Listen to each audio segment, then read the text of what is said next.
LI 다저스, 다저스, 로저스.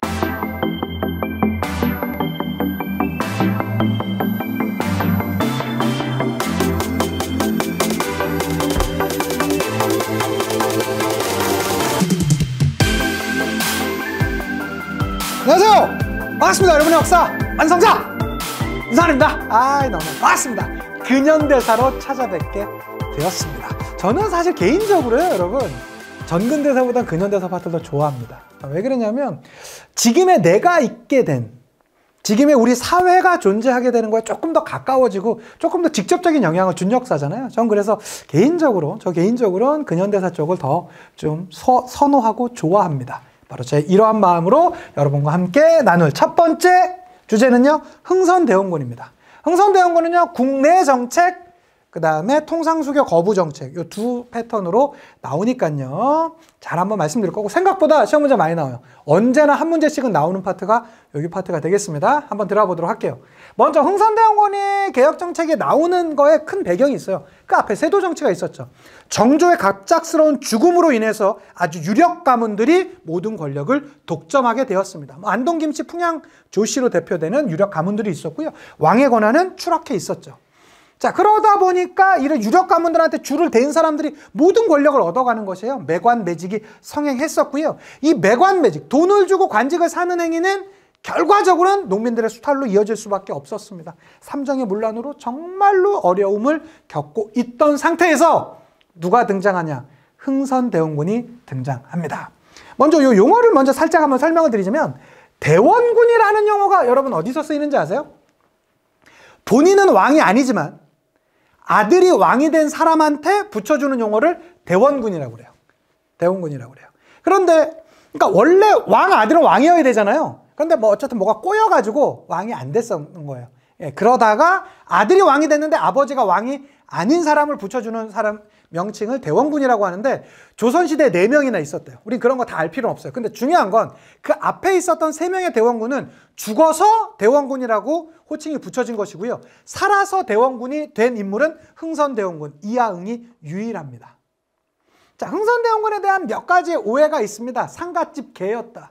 안동 김씨 세력이 죽이려고 하자 막 상갓집에 막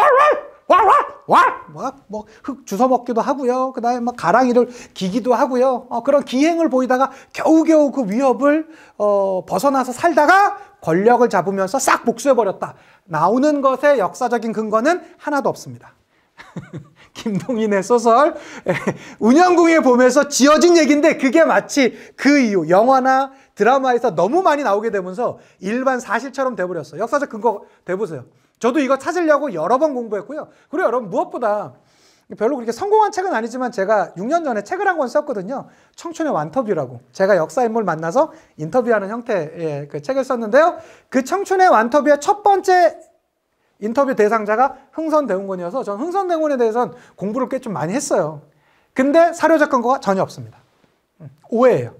이것이 우리가 구분해야 될 것이고, 그는요, 왕권 강화와 통상수교 거부 정책이라는 그 놀라운 것을 불과 10년 만에 다 해버려.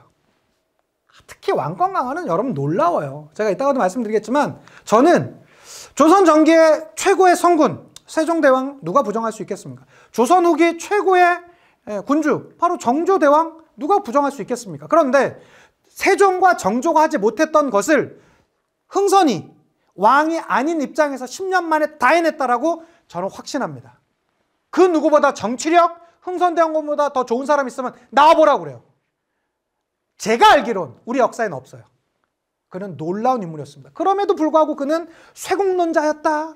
우리나라의 발전을 저해했다. 이런 많은 비판을 듣게 되는데요. 그 이유가 무엇인지 이제부터 한번 알아보도록 하겠습니다. 자, 흥선대원군은요, 왕권 강화에 목숨을 건 인물이었습니다.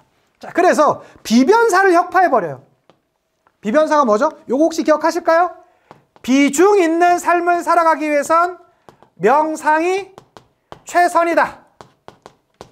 제가 중간중간 던지는 거 이런 것들이 얼마나 도움되는지 아시죠? 비변사는 중종 때 처음 등장했고요. 명종 때 상설기과되었으며 선조 때 최고 권력기가 되었었다. 기억나시죠? 예, 기억나셔야 됩니다. 비중 있는 삶을 살아가기 위해선 명상이 최선이다. 비변사는 중종 때 처음 시작되었어요. 그러다 명종 때 상설기구가 되었고 선조, 즉 임진왜란을 기점으로 하면서 최고 권력기구가 되었습니다. 원래는 임시 군사기구였어요. 그래서 야 지금 저기 애들이 쳐들어오려고 하는데 어떻게 해야 될까? 이렇게 하다가 임진왜란을 지나면서 특히 서인의 최고 권력기구의 정점이 바로 이 서인이 비변사를 이용하게 되면서 세도 정치를 거치면서 모든 일, 국가의 중대사 및 모든 걸 다 여기서 처리하는 거예요. 문제가 있죠. 비변사의 기능은 비변사, 군사 기능에 국한되어야 되는 것인데 국가의 모든 일을 다 여기서 해버리는 거예요. 이건 뭐 국가가 그냥 막 돌아가는 거죠. 그래서 어떻게 하냐? 비변사를 축소하고 혁파시켜서 없애버립니다. 그리고 정치적인 기능은 의정부에, 군사적인 기능은 삼군부에 각각 제 기능에 맞게 분배했어요. 이것도 상당히 큰 일이었었고요. 자, 그 다음에 대전회통. 요거 여러분 은근히 시험 문제 많이 나옵니다. 대전회통. 제가 혹시 그 노래 기억나시나요? 경국대전, 속대전, 대전, 통편, 대전회통. 요 세 개의 주요 법전 알아두셔야 됩니다. 경국대전, 속대전, 대전, 통편, 대전회통. 회라는 게 도는다는 느낌이 있다고 그랬죠? 환갑, 회갑. 이거 계속 돌림 노래야. 경국대전, 속대전, 대전, 통편, 대전회통. 경국대전, 속대전, 대전, 통편, 대전회통. 경국대전, 속대전. 이 정도는 기억하시겠죠? 자, 경국대전. 세조 때 시작해서 성종 때 완성되었습니다. 우리나라의 헌법 같은 것이었었고요. 아무리 잘 만들어졌다 하더라도 모든 시대를 다 반영할 수는 없잖아요. 그래서 시간이 지나면서 영조 때 속대전이 등장했습니다. 그리고 나서 대전 통편은 정조 때 있었습니다. 그 법전을 대전 회통을 누구 때? 왕으로 따지자면 고종이고요. 더 정확히는 흥선이죠. 흥선대원군이 법전 편찬을 했습니다. 요거 은근 많이 나옵니다. 기억해 두셔야 됩니다. 한 번만 부르고 이제 다시 안 부를게요. 경국대전, 속대전, 대전통편, 대전회통. 경국대전, 속대전, 대전통편, 대전회통. 이렇게 회가 돋는 거니까 여기가 마지막입니다. 대전통편과 대전회통을 많이 헷갈려 하시더라고요. 그 외에도 육전조례라는 법전도 만들었었고요. 서원. 나는 개인적으로 이게 가장 대박이에요. 이게 가장 대박이야. 왜 그러냐? 서원이 참 좋은 목적에서 만들어졌습니다. 그리고 나름의 순기능도 많이 있었지요. 그러나 시간이 지나면서 서원이요, 모든 권력을 독점하거든요. 수령이 왔는데도요, 서원에서 결정한 일을 바꾸질 못해요. 여기가 최고 권력의 거의 정점이 돼버려요. 그 지역에. 그래서 서원이 조선 후기에 몇 개까지 늘어나냐면 1000개까지 늘어나요. 여러분 마을에 서원이 있다. 좋을 것 같아요? 싫을 것 같아요? 엄청 최악입니다. 왔고요. 묵패라고 해서. 서원의 기능은 크게 두 개예요. 제사 기능과 교육 기능이 있습니다. 교육은 알아서 가르치면 되지만 제사는요. 제사가 돈이 되게 많이 들어요. 그리고 이들 제사는 막 한 달에 2번씩 지내. 너무 많이 지내. 그러니까 어떻게 합니까? 주변 사람들한테 묵패라고 해서 그 제사 기금을요, 그냥 전가시키는 거예요. 근데 저 이거 지난달에도 냈는데요? 이런, 내가 너를 위해서 도를 알려주기 위해서, 예의를 알려주기 위해서 내가 이렇게 공부하며 노력하며 제사 지내고 있는데 넌 내 말을 그렇게 모른단 말이냐? 얘들아 뭐하냐? 멍석말이! 돈 낼 때까지 때리는 거야. 그리고 참고로 요거는 세금에 포함되지 않습니다. 그러니까 세금은 세금대로 내고 묵패는 묵패대로 내야 되는 거예요. 최악이지, 내 마을에. 이게 전국에 1000여 개가 있었다고. 영조가요, 이 1000여 개를 600여 개를 줄여다가 왕에서 쫓겨날 뻔해요. 600개까지가 내가 해도 이거는 너무나 많이 줄였다 정도 생각을 했었어요. 그런데 그 600여 개가 넘던 서원을 47개만 남기고 전부 다 없애버려. 와, 이건 제가 봤을 때 이건 뭐 세종대왕이 아니라 정조, 뭐 세종, 정조 다 합친 사람이 와도 못했을 거야. 선비들 가만히 있었을까요? 유생들이 가만히 있었을까요? 막 도끼 들고 와갖고 내 얘기 안 들으면 이걸로 나 찍어라! 이러고 막 도끼 상소해요. 그랬더니 흥선이 뭐라는지 아세요? 공자가 다시 살아난다 할지라도 백성들을 좀먹는 그러한 이 도적의 소굴이 된 서원은 난 인정할 수 없다. 도끼 갖고 와. 내가 찍어버린 게 나와요. 사람들 다 물러가. 서원 축소는 아마 흥선대원군 아니었으면 불가능했을 일입니다. 그 어려운 걸 흥선이 해냈습니다. 이 서원 줄였을 때 당시에 농민들, 일반 민중의 인기는 어땠을까요? 90% 이상의 지지율이 나오지 않았을까 싶습니다. 지지율 체제가 있었다면. 만동묘, 요것도 재밌어. 이 중국의 역대 황제가 수백 명이 있지 않습니까? 그 중에 만력제라는 인물이 있거든요. 만력제. 가장 미스테리한 인물이에요. 왜 그러냐? 임진왜란 때 황제였었어요. 그리고 그는 30년 동안 폐업을 해요. 황제인데 나 정사 안 봐! 이러고 막 자기 막 궁녀들이랑 뭐 애들이랑 그냥 놀기만 해. 일도 안 해. 그리고 자기 돈만 챙기고. 황제가 30년 동안 일을 안 해요. 근데 그때 유일하게 막 30년 일을 안 하다가 초기에는 좀 하다가 이제 30년 동안 거의 폐업을 했습니다. 파업을 했던 황제가 유일하게 했던 일이 뭔지 아세요? 임진왜란 때 조선에 파병한 거야. 꿈에서 관우가 자기한테 조선으로 보내라고 했대요. 그래갖고 유일하게 신하들이 말리는데도 막 보냈다고 하더라고. 그러니까 우리나라 입장에선 고마운 건 사실이야. 어쨌든 그럼에도 불구하고 우리나라 그 어려운 상황에서 만력제, 중국 입장에서 최악의 황제입니다. 그가 죽고 나서 신종이라고 불렸는데요. 그 신종에 대한 묘, 만력제에 대해서 우리는 조선 후기에 묘를 만들어서 어마어마하게 숭배하고 있었어요. 그게 만동묘거든요. 만동묘도 없애버렸어요. 그러니까 이러한 허례허식 이런 것들 다 없애겠다라는 그런 모습을 보여줬던 것이죠. 자, 거기다가 경복궁 중건. 이걸 해내네. 이 어려운 걸. 경복궁 언제 없앴죠? 임진왜란 때부터 없어졌습니다. 그렇지만 이 비용도 워낙에 어마어마했고요. 너무 힘들었어요. 예, 그러니까 웬만한 왕도 이 도전을 못하는 거야. 근데 그는요, 이 일을 해내다가 자, 경복궁 왕실의 권위 세우겠어. 경복궁 가자! 이렇게 된 거야. 그랬더니 사람들이 막 이거 너무한 거 아니야? 했는데 이거 봤잖아. 이것도 했는데 이거 왜 못해요? 하는 거죠. 결과적으로는 진행을 하는데 문제가 있어. 경복궁 때문에 이 흥선대원군이 본인이 얻어놨던 점수를 다 까먹거든요. 그래서 제가 책 쓰면서 흥선대원한테 질문하는 거잖아요. 물어봤죠. 아니, 내가 아는 한 가장 똑똑한 정치력을 갖고 있는, 훌륭한 정치력을 갖고 있는 당신이 이걸 몰랐습니까? 경복궁 중건하면서 당신 인기 다 까먹었잖아요. 그거 왜 몰랐어요? 내가 아주 노골적으로 물어봤지. 그랬더니 흥선이 뭐라는지 아세요? 이 선생은 하나만 알고 두는 모르시는군요. 만약에 초기에 내 계획대로만 됐으면 경복궁도 그렇게 무리하지 않고 지었을 것입니다. 그렇지만 거의 다 지어가고 있을 한 8, 90% 공정률에서 큰 불이 한 번 나요. 그래서 한 절반 가까이 무너져요. 그러다가 다시 짓다가 또 한 번 불이 나요. 결과적으로 3번 지은 거야. 그러다 보니까 원납전. 원하는 사람은 납부하는 돈이라는 뜻이거든요. 근데 이거 아주 원통하게 납부하는 돈이 돼버렸어요. 그러니까 안 됐다가는 흥선대원군이 가만뒀겠습니까? 그리고 당백전. 당시에 100배에 달하는 화폐의 상평통보, 100배에 달하는 화폐를 발행했습니다. 이거 가만 됐겠습니까? 어떻게 됐을까요? 당연히 통화량이 많아지게 되면 인플레이션이 올 수밖에 없는 것이죠. 여러분, 다음 달에 버스비 500원 오르는 거 아시죠? 걱정하지 마세요. 저 지금 구라쳤어요. 어떻죠, 기분?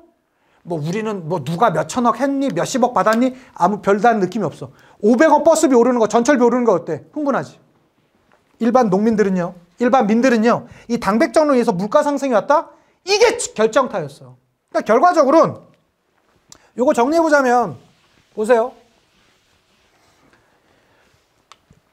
양반이 싫어했던 것만 해볼까요? 양반 지주툰. 서원철폐 싫어했죠. 만동묘 폐지 싫어했죠. 경복궁 중건. 경복궁 중건할 때 나무 필요하죠. 이거 양반들의 묘지림 가서 갖고 왔거든요. 다 싫어했어요. 근데 일반 민들은 서원철폐 너무 좋아했어. 만동묘도 좋아했어요. 경복궁 중건은 누구도 싫어했다? 맞아요. 일반 민들도 싫어했어요. 왜? 이거 일단 누가 져야 돼요? 경복궁. 일반 민들이 져야 되죠.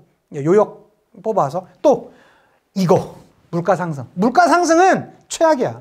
당시에 국가 지도자에게 물가 상승은, 그러니까 또 적당한 물가 상승은 괜찮지만 급속한 인플레이션은요, 최악의, 뭐 인기 하락의 가장 결정타였었어요. 야, 내가 너무 안타깝더라고, 흥선대원군. 나름 잘했는데. 또 흥선대원군의 얘기를 조금 더 해드리자면, 이 며느리 때문에 아들하고 너무 싸워요. 그래갖고 어떻게 하냐? 최종적으로 중간에 뭐 약간 좋았다 싫었다 뭐 아들과 그런 관계, 고종과의 관계가 있었지만, 말년에는요, 흥선대원군이 죽었을 때 당시에 왕이었었던 고종은 아버지 장례식에 오지도 않아요.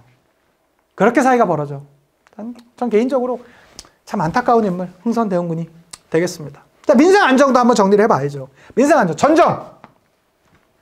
아니, 일반적으로 토지로 세금을 내는 한 10분의 1 정도 내면 되는 건데 얘네가 너무 해먹거든요, 관리들이. 그러다 보니까 몰래 숨겨져 있는 땅, 이걸 은결이라고 하거든요. 그걸 색출해요. 그러면 이제 관리들이 뭐 더 폭리를 취하거나 그러지 못할 거 아닙니까? 그 다음에 토지 변병도 금지시켜요. 참고로 이건 시험 문제 그렇게 많이 안 물어봅니다. 자, 군정. 요게 포인트지. 이게 포인트지. 군정. 군정이란 건 뭐냐면 호포제. 집집마다 포를 걷는데요. 선생님, 그러면 양반도 그럼 포를 내는 건가요? 그렇죠. 이게 포인트야. 이 호포제도 일반 민들의 열화와 같은 인기 완전 폭등. 양반들한테는 최악, 일반 민중들한테는 최고. 이렇게 되는 거예요. 표를 보자면 이렇게 됩니다. 그러니까 이 호포제 실시 전이죠. 면세층 양반이 49%야. 그러니까 15%만 납부하는 거야. 이거 최악이죠. 여기 내는 사람들은. 그런데 호포제 실시 이후 납부하는 양반과 양민이 74%야. 와, 이건 진짜 대단한 거예요, 여러분. 이 어려운 걸 또 누가 흥선이 해냈습니다. 대단한 거죠. 호포제 시험 문제 잘 나올까요? 그럼요. 이거 잘 나옵니다. 경복궁중공과 함께. 그래서 호포제까지 다 좋아했어. 누가? 일반 민중들이. 자, 그리고 환곡. 환곡이란 건 뭐냐면 원래 국가 공무원들이 이 춘대 추납제도 했던 것인데 이걸로도 장난 엄청 많이 쳤거든요. 그래서 마을 단위에 있는 창고, 즉 사창제를 통해서 이것을 정리했다. 그 중에서도 이게 제일 많이 나옵니다. 이렇게 모든 점에서 완벽했던 바로 그러한 흥선대원군이 무리하는 게 있었으니 그가 바로 통상수교 거부 정책이 되겠습니다. 이 통상수교 거부냐, 요 순서 기억납니다. 이거 좀 작죠? 제가 조금 더 크게 확대하면서 하나씩 말씀드리도록 할게요. 근데 사실은 문제가 있었어. 흥선대원군은요, 국내 개혁 정치를 할 때 양반 지주층들이 상당히 거부할 거 아닙니까? 호포제 실시하죠, 경복궁중건하죠, 서원 철폐하죠, 싫어할 거 아니에요. 버텨냈던 게 이때요. 막 이항선이 출몰하고 막 이 서양의 여러 국가들이 같이 통교하자라고 할 때 흥선대원군은 이걸 막아내거든요. 근데 막아내는 그 근본 세력이 이 사람들한테는 군포도 부과하고 양반들한테 묘지림도 갖다 쓰고 서원도 철폐했지만 내가 얘네는 막을게. 이러한 논리로 왔던 거야. 논리로 왔던 거야. 이게 바로 흥선대원군의 통상수교 거부 정책인데요. 하나씩 한번 설명해 올리도록 할게요. 자, 1866년입니다. 연도 기억하셔야 됩니다. 요건 1866년에 프랑스를 대상으로 일어났던 게 바로 병인년에 일어난 박해 사건입니다. 원래 이때는요, 사실 흥선대원군 자체가 천주교에 대해서 그렇게 거부감이 심했던 사람이 아니에요. 그래서 일설에 따르면 흥선대원군의 아내와 흥선대원군의 딸도 천주교 신자였다는 얘기가 있습니다. 그런데 막 지금 양반들이 부글부글 하잖아요. 당연히 부글부글 하지. 막 서원 없애, 막 경복궁 짓는다고 해, 호포제 실시해, 막 그러니까 화가 날 거 아니에요. 이때 흥선대원군을 툭 찌른 거야. 야, 너 지금 지금 저 프랑스 애들이랑 저 서양 애들이랑 저 서학 뭐 믿는다는 얘기가 있어? 나 진짜 싫어. 원래 우리 그런 거 있잖아요. 학교 다닐 때 좋아했던 남녀가 있잖아요. 뭐 짝도 좋아하고 막 그랬었잖아요. 저도 그랬던 것 같아. 근데 갑자기 친구가 오더니 퉁고없이 딱 하나 던져. 너 걔 좋아하지? 그럼 어떻게? 분명히 좋아하는 마음이 있었음에도 불구하고 그 마음을 감추기 위해서 나 걔 진짜 싫어. 이렇게 나오는, 너무 히스테리적인 반응을 해요. 나 천주교 진짜 싫어. 라고 하면서 당시에 신부 9명, 우리나라 안에 천주교 신자 8,000명을 처형해버려. 내가 봤을 때 너무 과했어. 이때부터 흥선이 갖고 있었던 약간의 그 중립적인 생각, 약간의 그 명석하면서도 정치력이 뛰어났던 흥선은 이 하나의 사건으로 무너져 버렸다고 저는 생각해요.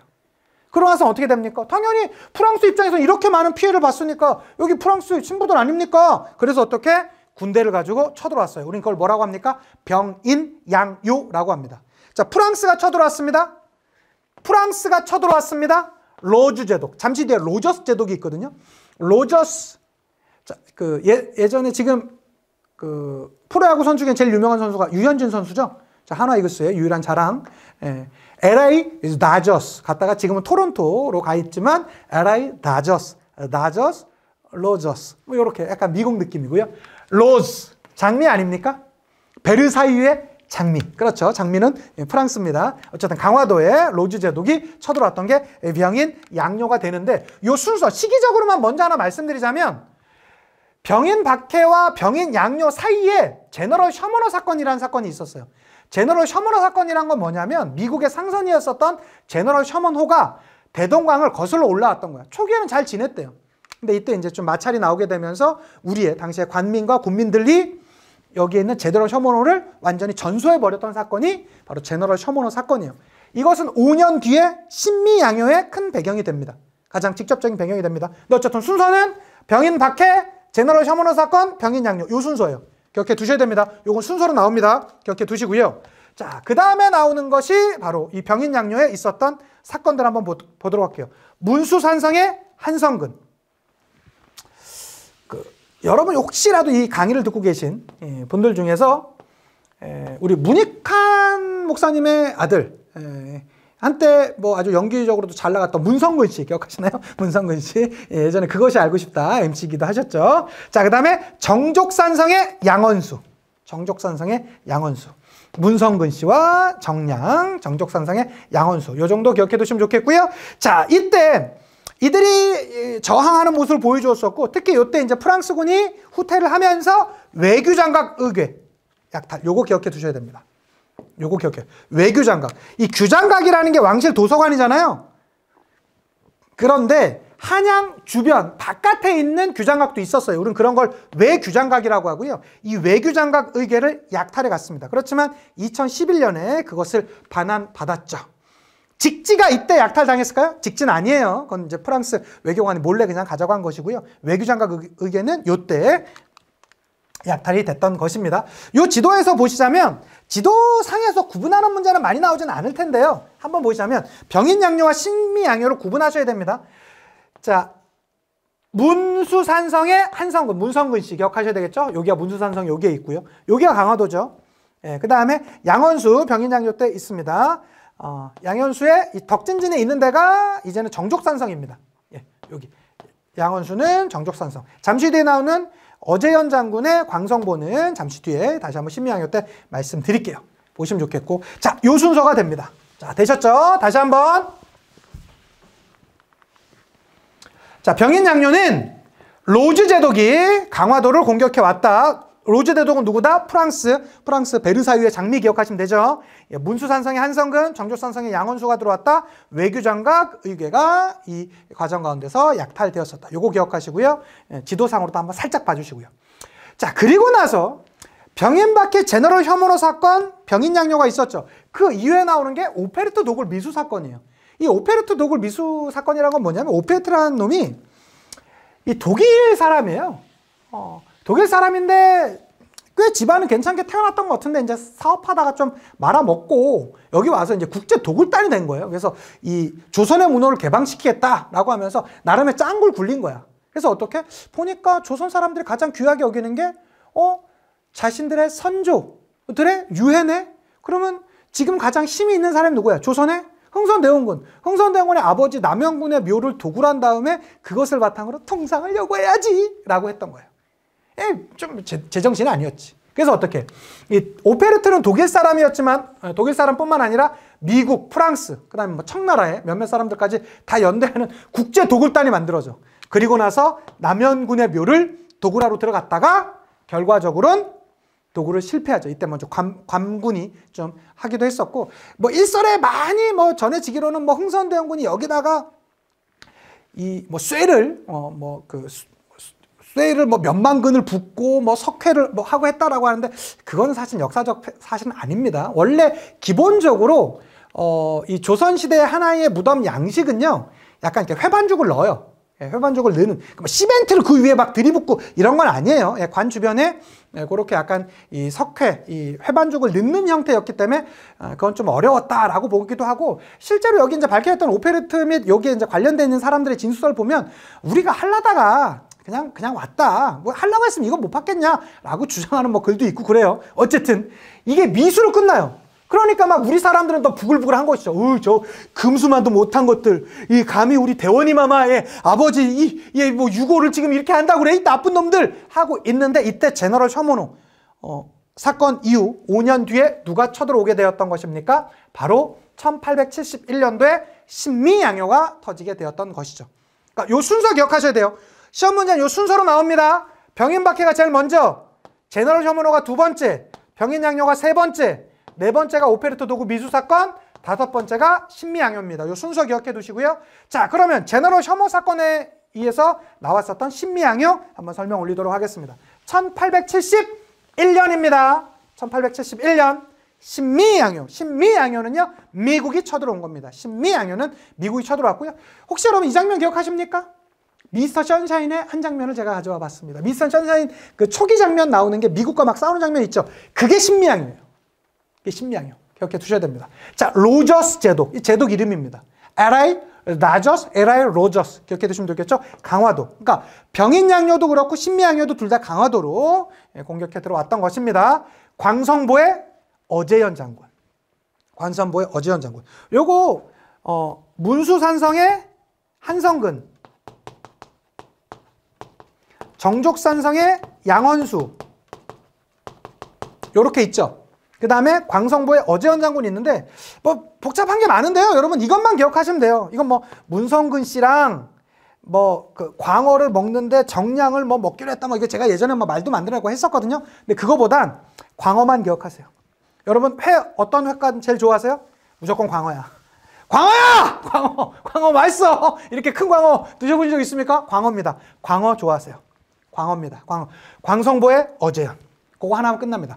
광성보의 어제현. 광어 좋아하세요. 광어 실제로 좋아하잖아요. 예, 실제로 좋아하시잖아요. 요즘엔 이 광어 회값이 많이 좀 올랐다고 그래서 좀 걱정이 많으신데 뭐 한성근 뭐 정량 뭐 이거 다 필요 없고요. 광어. 그리고 나서는 나머지는 광어 말고는 다 병인양요거. 광어, 광성보의 어제현 장군 나오면 신미양요. 그것만 기억하시면 됩니다. 광어! 좋지 않나요? 저도 회를 제가 별로 안 좋아하는데 전 광어회는 맛있게 먹습니다. 광어, I love you. 네, 좋고요. 자, 여기서 보시면 이렇게 돼요. 광성보. 여기가 광성보거든요.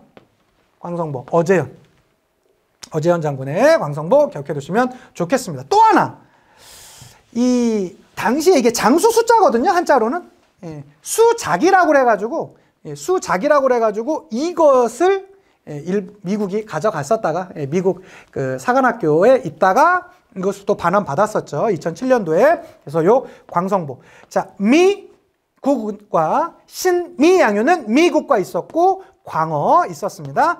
장수 숫자도 우리가 그 수자기도 돌려받았었다. 강화도에서 누구랑? 로저스 제도 기억해 두시면 좋겠고요. 자, 그러니까 아이 저 나쁜 놈들! 저놈들은 에이, 인간도 아니요! 라고 하면서 전국에 척화의 의미로 척화비가 세워졌으니 이렇게 생긴 겁니다. 이 뜻은 뭐냐면 이렇게 돼요. 서양 오랑캐가 침범하는데 싸우지 않으면 화친하는 것이요. 화친을 주장하는 것은 나라를 파는 것이다. 라고 전국 각지에 척화의 의미로 척화비가 세워졌다. 이건 뭐 선생님 어디에서 전국 각지에 다 세워졌어요. 그러니까 별로 뭐 그 내용들보단 요 순서 병인박해 제너럴 셔머너 사건 병인양요, 오페레트 도굴 미수 사건 신미양요, 요 순서가 중요하고요. 그 다음에 연결되는 건 병인박해와 병인양요가 제너럴 셔머너 사건과 신미양요가 이렇게 연결된다라는 거, 요 두 가지 패턴 꼭 기억해 두시면 좋겠습니다. 그러다가 1873년 흥선대원군의 손 떨리는 상황이 나오게 되었습니다. 이게 뭐냐면 최익현의 상소예요. 그러니까 최익현이라는 인물, 우리가 이제 앞으로 이 근현대사적 공부하면서 계속 나오는 인물인데요. 대단한 인물입니다. 목에 칼이 들어와도 자신이 생각하는 것과 반대가 되는 것은 가감없이 얘기했던 멋진 인물. 그래서 혹자들은 얘기하죠. 조선 유생의 마지막 자존심이었노라고. 흥선대원군이 왕 대신에 정치를 하고 있었죠. 그 이유가 뭐냐면 12살에 왕이 됐거든. 그럼 20살이 되면 물러나면 되는데 이미 22살이 됐는데도 물러나지 않고 있는 거야. 그 누구도 말을 못하고 있어. 야, 흥선대원군이 잘못했다고 다 주고 하고 있는데 최익현은 그런 거 없어요. 야, 왕 아들 이제 22살 됐잖아. 꺼져! 이렇게 하고 그걸 쫙 쓴 거지. 다른 사람이 못하지. 우리 같은 사람은 못해요. 근데 최익현은 죽더라도 할 말은 해야지. 라고 하죠. 근데 흥선대원군이 허허 이거 봐라. 허허 이거 봐라. 한데 논리가 없어. 이미 아들도 20살이 훨씬 지났고. 그래서 어떻게 해요? 내가 물러나면 또 부르겠지 하고 물러나요. 그게 바로 최익현의 상소에 의해서 흥선대원군이 실각되었습니다. 이 내용. 그리고 나서 이어지는 상황은 다음 시간에 다시 나올 테니까 봐주시면 좋겠고요. 오늘의 핵심 포인트! 국내 정치, 그 다음에 국제 정치. 요거 혹시라도 착각하실까봐 66년 이전에 이 일이 다 있었던 건 아니에요. 요거는 시간이 중요하니까 여기선 제가 이제 시간으로 이렇게 정리를 했던 것이고요. 여기 안에 국내 정치는 사실은 시간적인 선후 관계는 물어보진 않고 내용을 물어보니까 이렇게 그냥 나눠서 했던 것입니다. 혹시 착각하지 마시라고요. 자, 그러면 문제 한번 풀어보면서 마무리해 보도록 하겠습니다. 심화 55회 문제로 가보도록 할게요. 1번입니다. 밑줄근 중건 시기에 있었던 사실로 옳은 것을 보기에서 고르래요. 경복궁 영광일기는 한성부의 주부 원세철이 경복궁 중건 시작부터 끝날 때까지의 상황을 매일매일 기록한 것이랍니다. 한번 보도록 할까요? 그러면 중건 시기니까 흥선의 시기겠죠? 비변사가 설치되었다. 비중 있는 삶을 살아가기 위해선 명상이 최선이다. 기억나시죠? 비변사는 중종 때 설치되었었고요. 사창제가 실시되었던 거 흥선대원군 시기 맞고요.